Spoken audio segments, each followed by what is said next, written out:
You never know what situation in life could bring you to a point where you need the basics.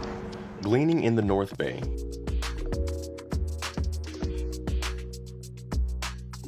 Food sovereignty in the South Bay.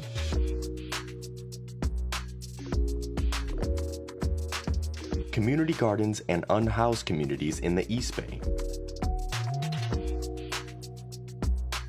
Tonight, Bay Area Bountiful explores food insecurity in our region. What would you do if you didn't have the basics?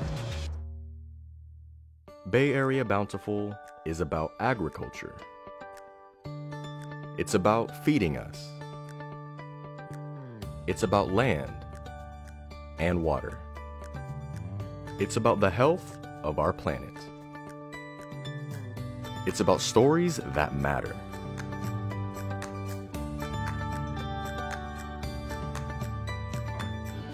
Bay Area Bountiful. Cultivate, celebrate, connect. Bay Area Bountiful is made possible in part by Rocky the free-range chicken and Rosie the original organic chicken. The Sonoma County Agricultural Preservation and Open Space District, Made Local Magazine and Sonoma County Go Local, and through the generous support of Sonoma Water.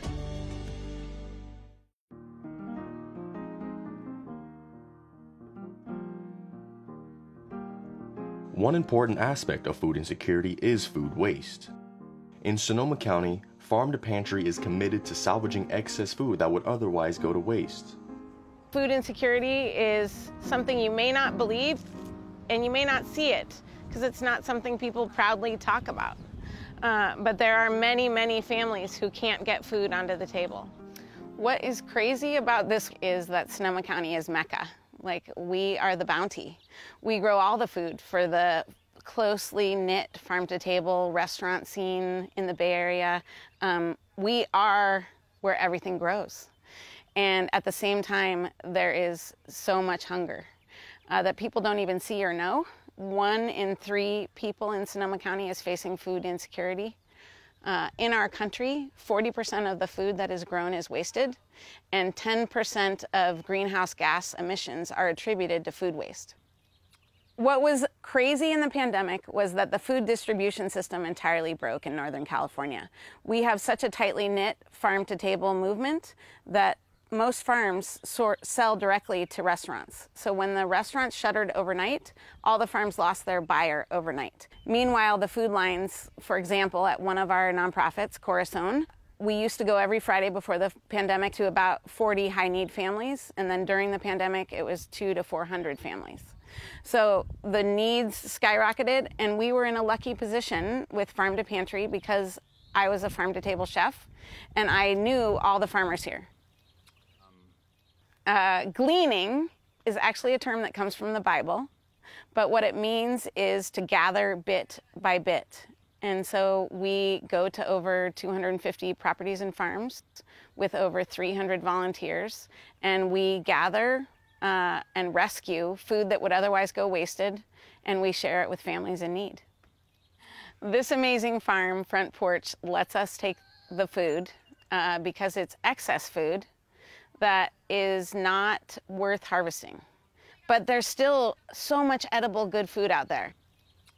When you're farming, there's all sorts of conditions where you would end up with excess crop that you can't harvest, or maybe it's at a stage where it's not efficient to harvest, or it has a cosmetic defect, any number of conditions. So we're not going to harvest them for our customers, but they're really tasty. We're eating them all the time ourselves. And it would be wasted but for Farm to Pantry. So what is most available in our food bank system for people facing food insecurity are the dried and canned goods that are shelf stable. Because when you work with a perishable product, you have a couple days to move stuff around. And many food banks don't even have refrigerated trucks. So what Farm to Pantry does is show up with all the fruits and vegetables to augment all those shelf-stable things. But we have to move fast. We, too, have no refrigeration. So we basically have made this tight-knit group of community partners that can get it out in the same day. We harvest same day and distribute same day. Community-minded farms, like Front Porch Farm, are vitally important to people experiencing food insecurity in the North Bay. But climate change is beginning to take a toll on the generosity we've come to expect from these farmers. Typically at this time of year, we are in peak production. Everybody is harvesting, planting, weeding, washing, packing, selling, going to market. This farm that we're standing on right now, we were getting over 1,000 pounds a week here last year. In the either next 2 weeks or a month, this farm will have their water entirely cut off to them because of the drought. Drought conditions put us in a position where we have to change how we're going to farm for this year. We were ready to plant out almost 2 acres of food when we got the order that we needed to stop. Because we're anticipating that the State Water Resources Board will issue a curtailment order, but even if they don't, we just don't think it's the ethical thing to do. So we will not have any fall crops or winter crops. You know, our number one allegiance is to the health of the river. I have a lot of concern about how we're going to address food insecurity. It's still a problem that needs a fix. And if you want to support this work, you can go to our website, farmtopantry.org. We have 3 buttons there: giver, grower, or gleaner. So if you want to be a member of our Glean team, you sign up on the Gleaner button. If you have a property or a tree, even just one tree in your backyard, sign up on the Grower button.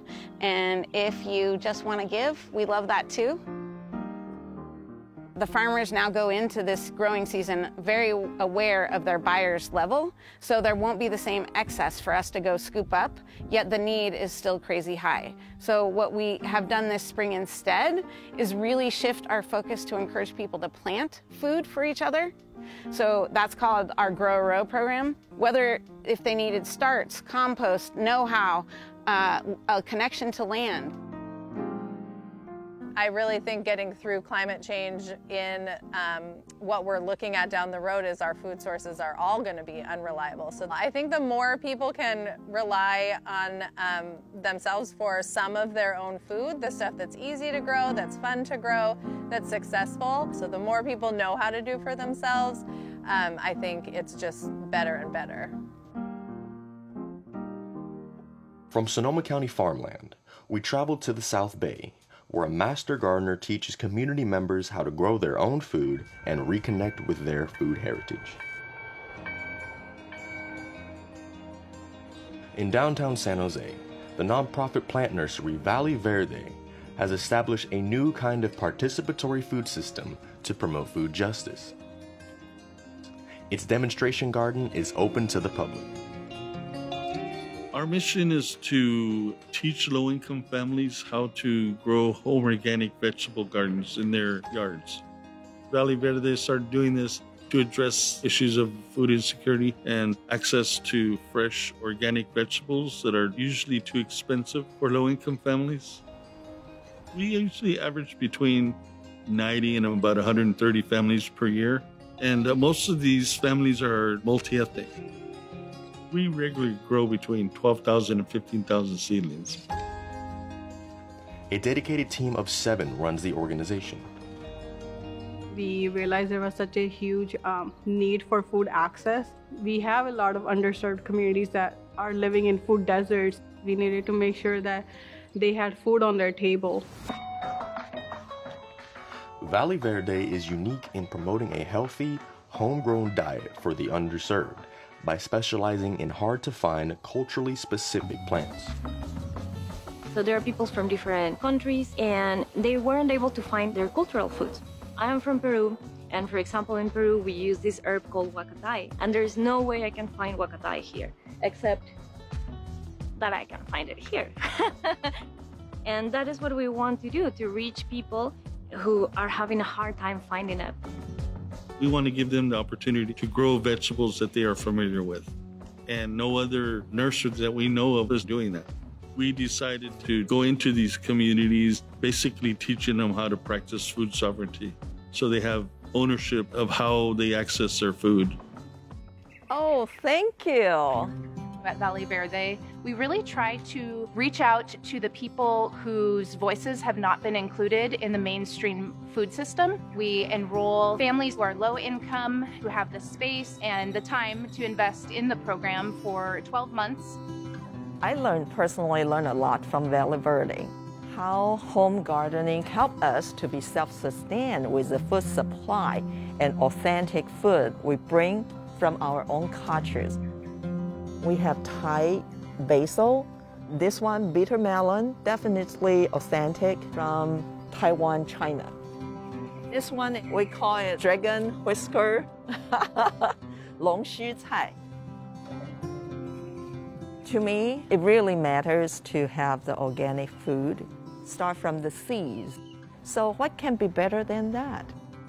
Some of them grow beautiful, beautiful gardens. And the first thing they tell me when I go do a site visit, come and look at my garden. They're so proud of it. Back at the nursery, both plants and training are available. Super jardineros are gardeners who went through our program, and we want to invite them to be part of this 3 years apprenticeship. Super jardinero means super gardener. Yeah. Graciela is a super jardinera, very prolific gardener. During these 3 years, we teach them how to manage a greenhouse that we actually give to them so they can install it in their backyard. And then we kind of like follow up with them while they produce seedlings that we buy back from them, and we insert them in our distribution. Graciela and her son, David, they produce seedlings together, and the quality of their seedlings are very good. Quiero darle las gracias a Valle Verde por haberme permitido estar en este programa y por ayudarme. Mi esposo, mis hijos, ellos están a gusto de que me ven emocionada que entro con mis verduras 100% orgánicas. The vegetables, giving them water, it's been really fun. Also, I like to help my grandma. Esta hierba que es muy conocida en México, que soy de México, y es muy importante para mí todo esto, no se me olvidan las raíces, el maíz que tengo es cosa cultural.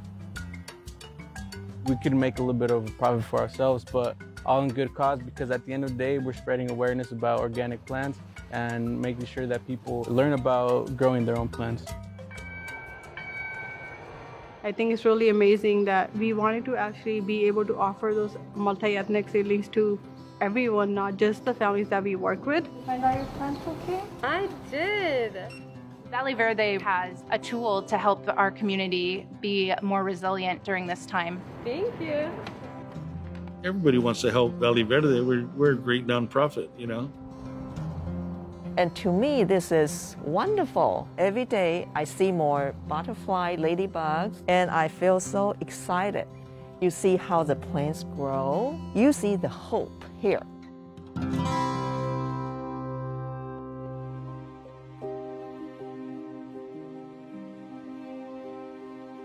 Despite all odds, the Gill Tract Community Farm exists in the densely populated East Bay because of the dedicated students who fought to keep this farmland safe from urban development. Today, this beautiful farm is thriving and growing produce for those who are struggling to put healthy food on the table. Food insecurity is a reality for so many of us day to day, especially good, healthy, organic, fresh food. And the opportunity to be a part of the food system as an active participant is even more rare.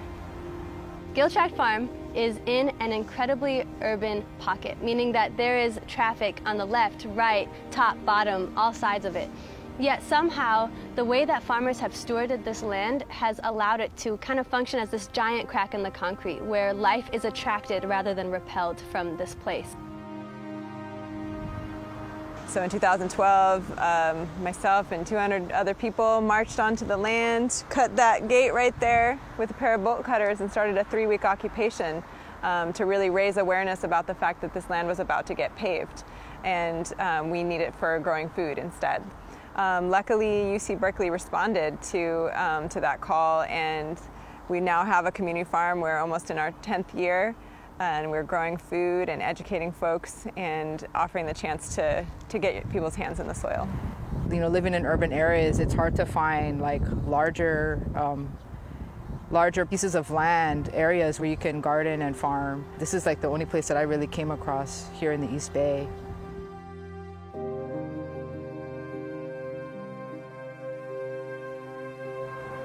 We do the farm stand for a number of reasons. Part of our, mission, vision, values is to spread the word about the importance of urban farming and food justice. Also, the environmental value of having green spaces in urban areas. We also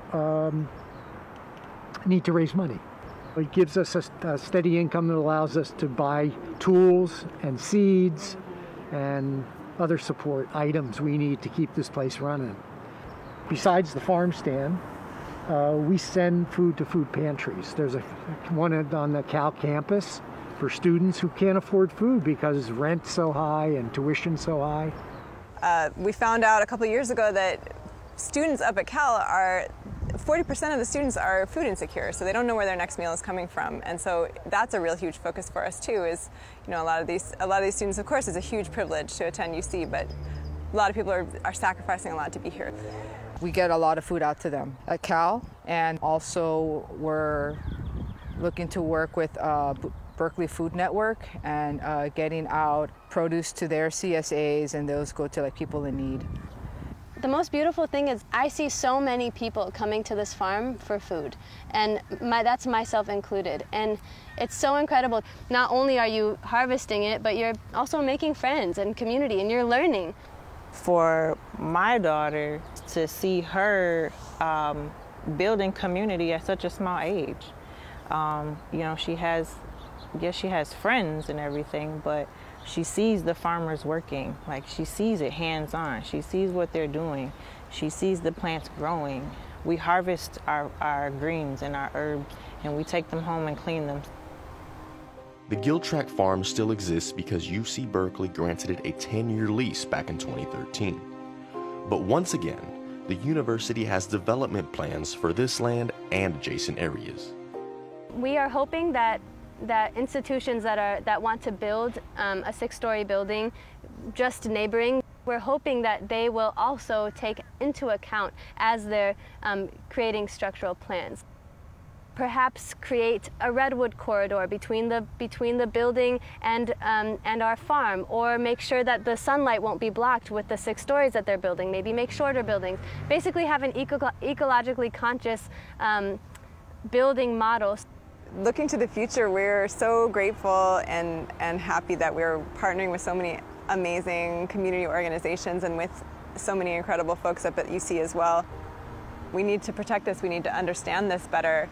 We need a site management plan. So we're looking to UC Berkeley for more support on that, of how to implement that in all the plans going forward, from the food that we are growing to the allocation of space to the development projects that we need to answer questions about how do we house people.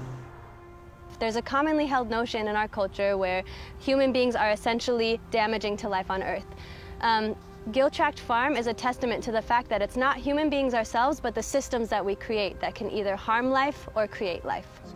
We're trying to build an alternative model of a society that functions with respect for all.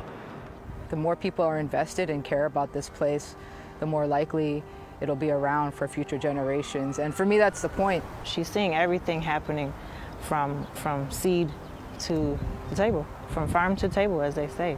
And that's really important for me. I didn't have that growing up, but my ancestors did that. And so now I'm grateful that I'm able to provide that for her.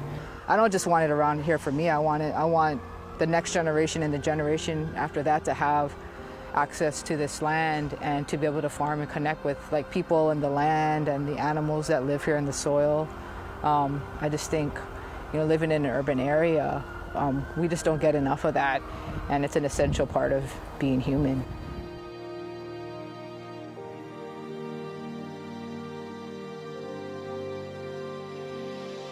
So Cobb on Wood, it's kind of this area that's actually encompasses the largest houseless encampment in probably the state, if not the region. Some of us both volunteer here and there. So there's kind of a convergence of organizations that began doing mutual aid work there, bringing food, hygiene items, medicine, and it was the product of a relationship with Essential Food and Medicine. And Essential Food and Medicine, or EFAM for short, has a really deep and kind of overlapping relationship with Giltrakt Farm here. Food insecurity is something one might expect to discover in an unhoused encampment. But at Cobb on Wood in West Oakland, we also discovered an encampment that has become a community. While we have helped support in bringing many pieces together in this space, there's also many other organizations involved. This is a huge collaboration, and the residents have been here for years and years. There's almost 200 to 300 people living here on this 29-acre lot. The face of homelessness has changed, you know? It's not what the stigma is or what it used to be, the old, Vietnam vet or whatever with the big old beard. It's ages 20s to 50 probably. Named for the construction method used to build its communal structures, Cobb, and its location, Wood Street. Cobb on Wood is the center of a vibrant community under the 880 freeway. Cobb, the building material that we use, is a mixture of sand, clay, and straw. And indigenous people from all over the world have been using this building method for thousands and thousands of years. And so it's nothing new. When we think of the question of food insecurity, it's a little bit different depending on where you are. Many encampments here in Oakland, maybe they'll have access to some groceries. Someone will drop off a box of produce. Well, what are you gonna do with a box of produce if you don't have a place to cook it? That's why we built a community kitchen here.